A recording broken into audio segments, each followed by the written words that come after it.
Huwa importanti li t-tfal ma jkunu mċaħda qatt mill-ġenituri tagħhom u l-ġenituri ma jkunux imċaħda minn uliedhom. Din kienet it-tema diskussa fl-laqgħa li saret online bejn l-Oppożizzjoni Nazzjonalista u l-għaqda Happy Parenting Malta for Happier Children fejn fost l-oħrajn ġiet diskussa l-pjaga tal-ulied u tal-ġenitur meta dawn ikunu imċaħda minn xulxin. Tul il-laqgħa spikka il-ħtieġa li din it-tema tkun diskussa fl-oqsma ta' tagħlim edukattiv. L-għaqda non-governattiva qalet li għandu jkun hemm reviżjoni fil-liġi u fejn huwa meħtieġ ikun hemm intervent biex l-inġustizzja ma tibqax.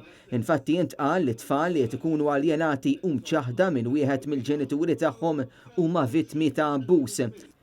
Happy Parenting Malta for Happier Children qalet li s-sena li għaddiet l-għaqda dinija tas-saħħa irrikonoxxiet il-kundizzjoni tal-Parental Alienation Syndrome, kundizzjoni fejn tfal jiżviluppaw anke biżgħat kbar jew disrispett lejn ġenitur rispettiv.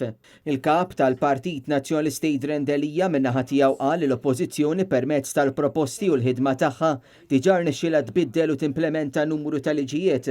Huwa semma li f'dan l-ambitu il-politiċi għandhom ikunu l-vuċi tal-ulied li fuqhom qed ikun hemm l-inġustizzji u għalhekk li l-Partit Nazzjonalista qed jisma' u jagħmel laqgħat bħal dawn biex jifhem aktar u aktar din is-sitwazzjoni li tinsab f'kull livell tas-soċjetà Maltija. Adrian Delija qal li l-Partit Nazzjonalista jinsab kommess li t-drittijiet tal-ulied li jgawdu l-ġenituri tul ħajjithom ikun garantit. Jikkumpanjaw l-Adrian Delija għal din il-laqgħa kien hemm il-Viċi Kap tal-Partit Nazzjonalista David Aġus flimkien mal-Whip tal-Grupp Parlamentari Nazzjonalista u l-kelliem għaż-żgħażagħ Robert Kutajjar kif ukoll il-kelliem tal-Oppożizzjoni għas-Solitudni u l-Esklużjoni Soċjali Ivan Bartolo.